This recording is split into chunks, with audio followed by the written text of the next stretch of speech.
Good afternoon, everybody. I am in the hangar, and today we're just gonna talk a little bit about Woodstock, my new airplane, kind of give you the full tour, all the nitty-gritty details, performance, and then we'll even go flying to give you the full GlaStar experience.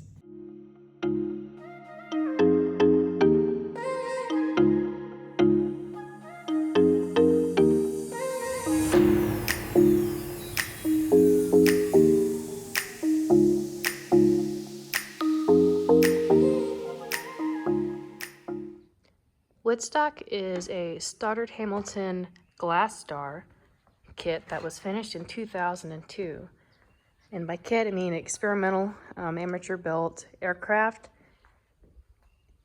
So it falls under the experimental category, which is a little different than what I'm used to with certified, in a good way. The GlaStar has some really pretty lines to it. You know, you got the aluminum that kind of just runs right into the fiberglass shell, and it's just very seamless, very smooth, and very, very efficient at what it does. The cockpit is surrounded by steel tube cage, so it's very strong, very crash resistant. And this steel cage is enveloped by the fiberglass shell.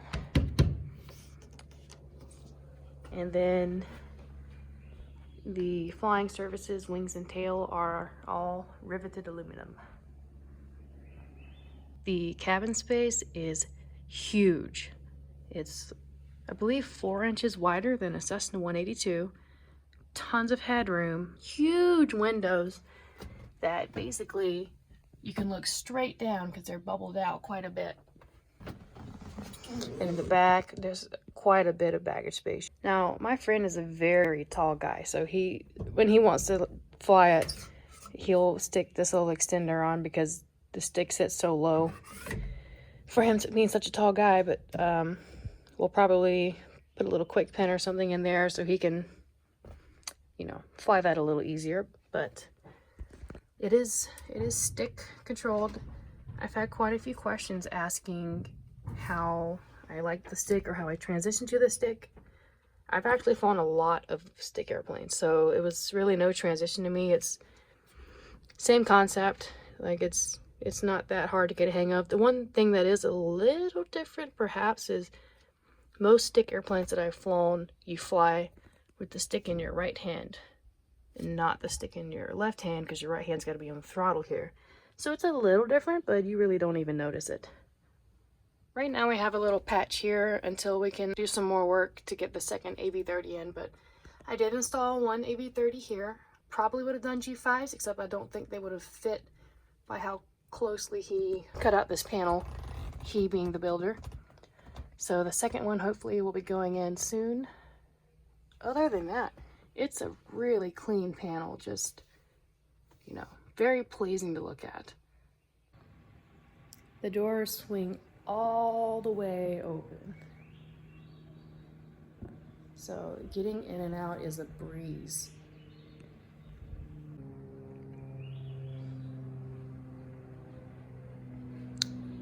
Woodstock has a fixed pitch prop and a Lycoming 0320 160 horse, so it's just very simple. And it does have auxiliary fuel pumps, or auxiliary fuel tanks, I should say. It's got an extra 10 gallons on each end of the wing, so it'll outlast my bladder by a long shot. It holds 27.6 usable gallons of fuel. And right now my setup is just a universal fuel hawk with a conversion table that the builder made, and so far it seems to be completely accurate. So I'm going to keep using it until some point when I'll probably drain the tanks and make my own stick, you know, by filling up 1 gallon at a time and making marks. Right now Woodstock has electric flaps. There's a switch here for anyone riding in the right seat, and it's also on the stick here. I'm really not a fan, especially because the company never really condoned having electric flaps for this airplane. So one of the first things we're going to do actually is reinstall the flap handle and reinstall the flap handle and go back to manual flaps. It should be a pretty easy job. If you take a look at the throw of the flaps, you can see they're Fowler, I think they call it Fowler. They not only go back, but they go out and create quite a lot of lift, honestly.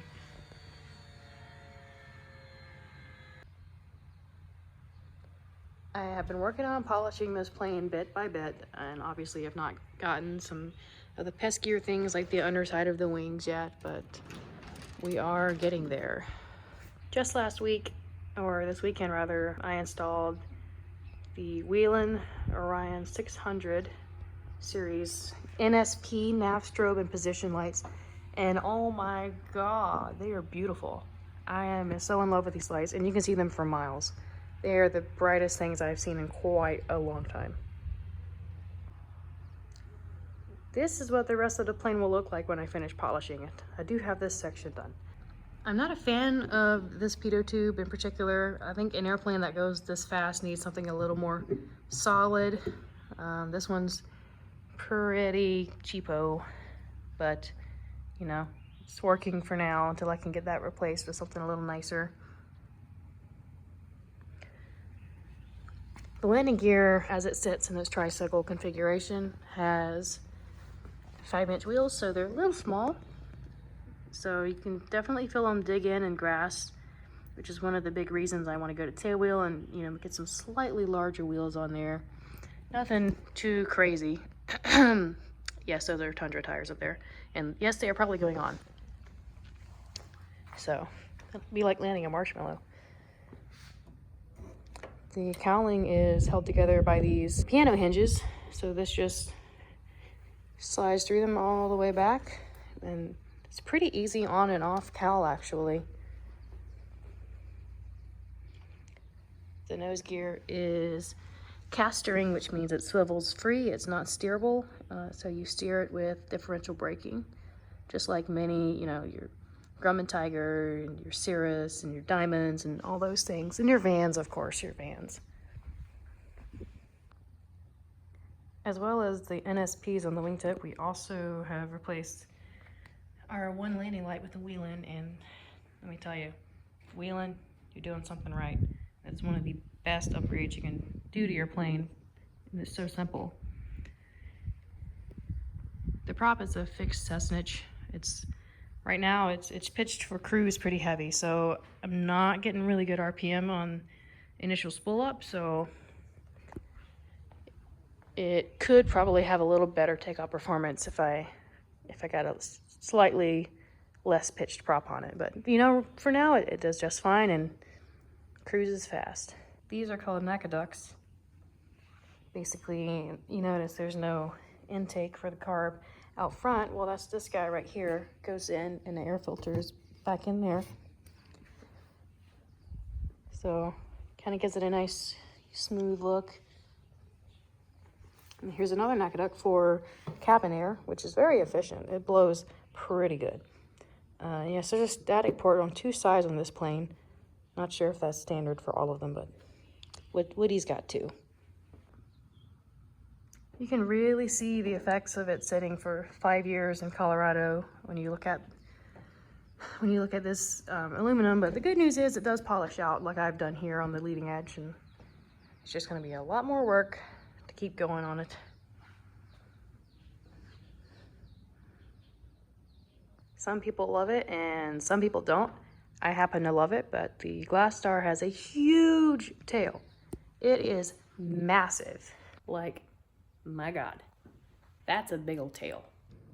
You have the horizontal stab, and then you have the elevator, but the elevator does go all the way across. There's no brakes in it. The trim tab is offset slightly on this side, obviously, due to the rotation of the swirling airflow from the prop and around the fuselage. Well, it hits more on this side, right? So this is going to be more effective if it's offset to the right side. Keep running into stuff. So yeah, I got a lot more polishing to do. This is a very rough going over the top of this. I have to finish it up yet with the finisher polish. Look at the tail. Yeah, I haven't done the other side yet. The underside is going to be a pain.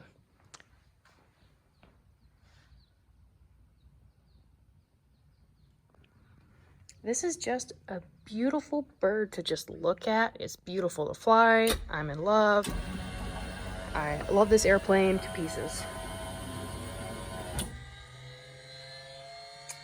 For flaps, a lot of GlaStar owners have asked.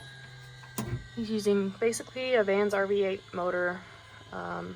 He's got this little rod fabricated with this stop, which runs and hits this auto off when they come all the way down. So I mean, it's pretty neat, and it's working so far. I just, you know, I'm a fan of the manual flaps, and so we're gonna go back to that. When we go back to manual flaps, the pulleys will be sharing the space with the aileron pulleys. Rigged down underneath, comes in, back under the seat, and then attaches. There's quite a few things to do there, but not too bad.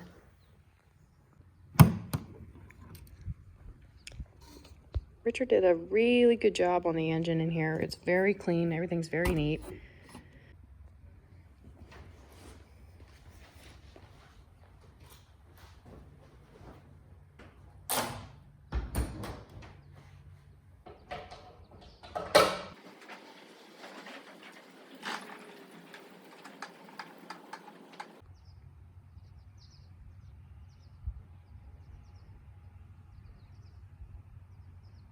One fun feature of Woodstock is actually a cute little step.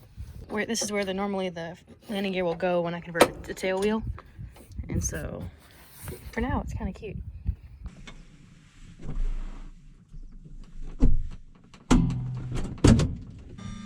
Clear!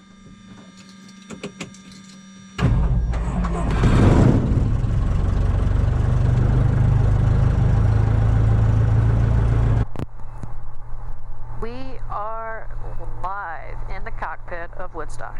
3020. Remarks. Density altitude 500. William R. Fairchild International Airport, Port Angeles, Washington. Wind 330 at 05. Remarks.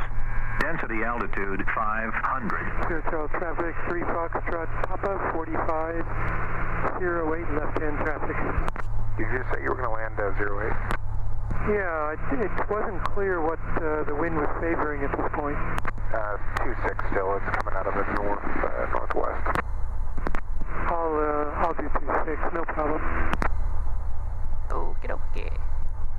Fairchild traffic 3 Foxtrot Papa entering right-hand traffic downwind 26. State position. Midfield. Oh, do you have me? Oh, I have you. Well, I'm going to have to come around. Where are you? Right over the mill on base. You're on base for 26. Go ahead. That's okay. I'll circle around and follow you in. Base. Fairchild traffic, Skyline 669, Papa Golf is 16 to the east and Oof. Busy. For here, anyway. Meow. So run up into GlaStar is pretty simple. Still use my cigar tips. Controls go free and correct. Instrument, don't have a DG. Well, I do have a DG now. Look at that. Alright. Fairchild traffic, Skyhawk 79 Hotel, departing on 26 with right closed traffic. Fairchild. Somebody's coming in though. Alright. Fairchild traffic, Skyline 669, Papa Golf is 10 miles east inbound. Controls, instruments, gas, airplane. Shut, locked. This is shut, locked, all the... I don't have my iPad today, so no flight plan set up. And run up. Ammeter looks good. Lovely little noise. The strobes are still making. I gotta figure that out. And back to idle. It's idling a little low. I gotta adjust that still. See, like it's just, yeah, it needs a little something, something. Trim indicator. Set for takeoff. And we're also gonna go 10 degrees of flaps. And what we're Fairchild traffic, Sky 700 Hotel, bird strike on takeoff. We'll be coming around runway 26, Fairchild. Oh dear God. Hope he's okay. Fairchild traffic, Skylane 669, Papa Golf, 5 mile final, 26 Fairchild. Papa Golf, 79 Hotel, we had a bird strike, we're going to be coming in right in front of you. See, you had a bird strike? Right. And Fairchild traffic, 79 Hotel, right base, runway 26 Fairchild. I hope it was a swallow and not like that hawk I just saw. And Fairchild traffic, Scott, 79 Hotel's clear, runway 26 at Echo. You're not clear. 700 Hotel, this is a Nana Romeo X-ray. Was it a flock of birds or was it just one? Just one, but went through the props, I want to make sure that we're good. Roger. Glad you're back on the ground. Thanks. And Fairchild traffic, Skylane 669, Papa Golf, 2 mile final, runway 26. Fairchild traffic, GlaStar 600 Romeo X-ray. We're going to hold short at 26 for the traffic on final. Ooh, we got a Katami 182 here. The Canard. That's cool. This will be the first time testing out this new airspeed. The old one was in miles an hour, so this one's in knots, so. BY 78, BX is 65, and clear, VG 26. is 70. All right. Port Angeles Fairchild traffic, GlaStar 69 Romeo X-ray, departing runway 26, Fairchild. Port Angeles traffic, Seneca 3, Juliet Whiskey is on practice ILS, approximately 10 miles to the west. Of course you are. Off we go.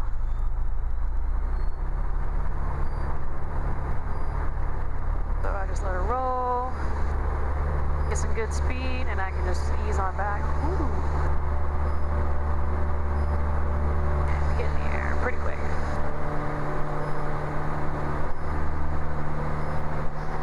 Pull the flaps out.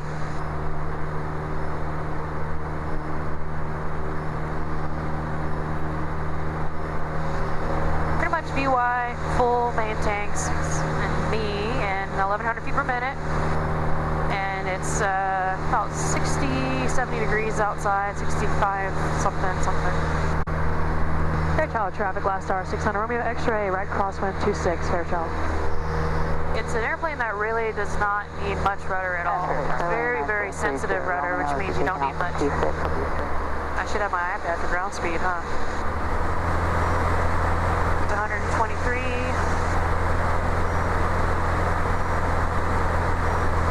So, I mean, you get places plenty fast. It's not what the book calls for, 140 knots. No, that's unrealistic.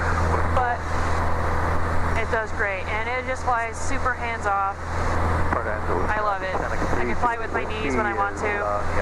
408, we're Done back. I'm getting surgery tomorrow on my knee, so this is like my last. 700 feet. Shush. This is my last day flying for probably a couple weeks. It's just a perfect plane. I just love it. Climb up and we'll kind of get out of the main drag, the final approach area here, and we'll do a stall. Hotel is on the go, runway 26 Fairchild. On the go. Need some tunes, y'all. Have you ever asked yourself, if my engine quit, where would I go? I think right now I could almost make Squim Airport, but I'd probably aim for the road first and see how that went. This is a very, very smooth engine. 5 uniform had a few like bumps in it, but this is very, very smooth running plane. Get a couple of clearing turns in, and then we'll try some slow flight in the stall. To the left, and try to look out the right side, but it's so far over there.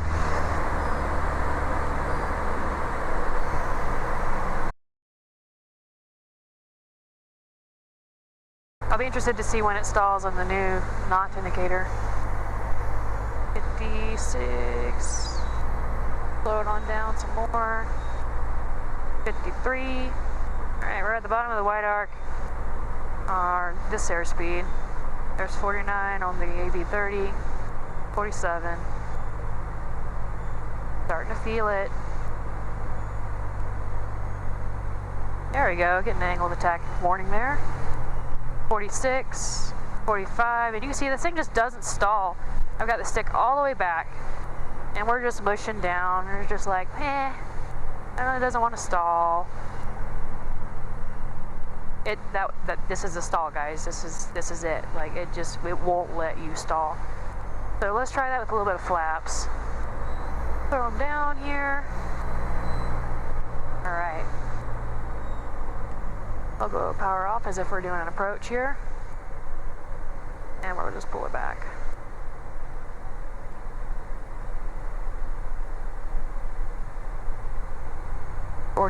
There's 40. All the way back, guys. This is just it. It doesn't stall. It's a lot like in a rocket champ. You get in the champ and you just hold the stick back and you just seesaw all the way down. We never saw below 500 feet per minute. This thing just does not stall. It's incredible. All right, let's get out of that. It will stall, guys, honestly, if you load it right and you yank the nose up. Take our flappies out, trim for days. One good thing about this trim, it is electric. However, these buttons have been sticking, not gonna lie. So I'm gonna probably put a trim switch in the panel instead. But I had only one instance where it did go runaway full. I don't remember if it was full left or full forward, but it was totally manageable. You almost didn't even know. The forces are so light, even at full trim, both ways. Very honest plane. It's so honest. We are right over Sequim Airport, more or less. I'm not seeing anyone in the pattern or buzzing around down there. We're up at 3,000 feet. You know, high enough to get a nosebleed. Oh, there's traffic right there. What is that? He's coming this way. I'm not going to do steep turns right now. The landing point. It does a steep turn like any other airplane. I'll just tell you that. So fun! Oh my God! Oh, Woody fell over.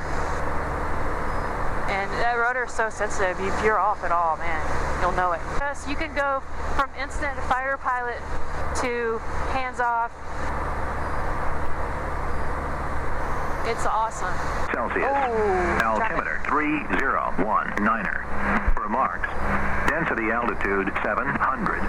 I think I'd honestly cruise along at 2200 all day and just put along at 100 knots.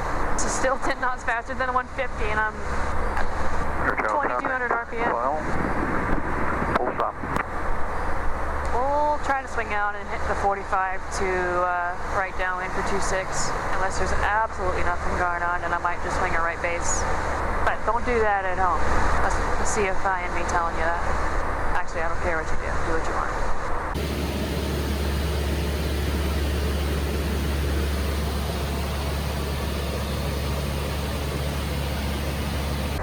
Wonder if I can push over for some 0G and make Woody like sit back upright. I made it worse. Alright, you can sit there. Fairchild traffic, GlaStar 69 Romeo X-ray, 7 miles to the east, inbound landing 26, Fairchild. Where are you, hotel? I swear, I just can't with you. I just can't see ya. Oh, there he is. We're good. Fairchild traffic, 9 Romeo X-ray, entering the 45, right downwind, 26, Fairchild. Traffic, Skyhawk 7902 on final for 26, Fairchild. Fairchild traffic, 9 Romeo X-ray, turning right downwind, 26, Fairchild. Fairchild traffic, Skyhawk 700 Hotel, going around 26, that's 800. It's not birds again, is it? No, students. Roger, just making sure. You honestly want to like 65 or 60 on final. Clear on the final. Fairchild traffic, 9 Romeo X-ray, turning final, 26, Fairchild. The speed's very, very like touchy on final, I have noticed. Alright.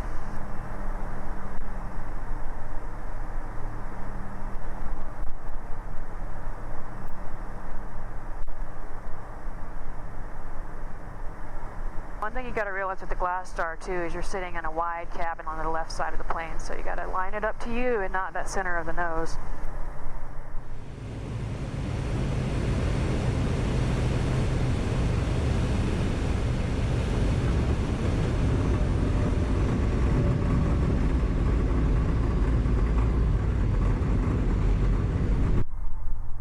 Unfortunately, it's very hot in here.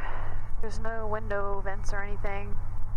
So if it's not too windy, you can open the door, but it will, if you get a strong tailwind, it'll just blow it out front, which is not good. The castering nose gear is actually not bad to get used to. And it's awesome because you can spin around on a dime. I'm a fan.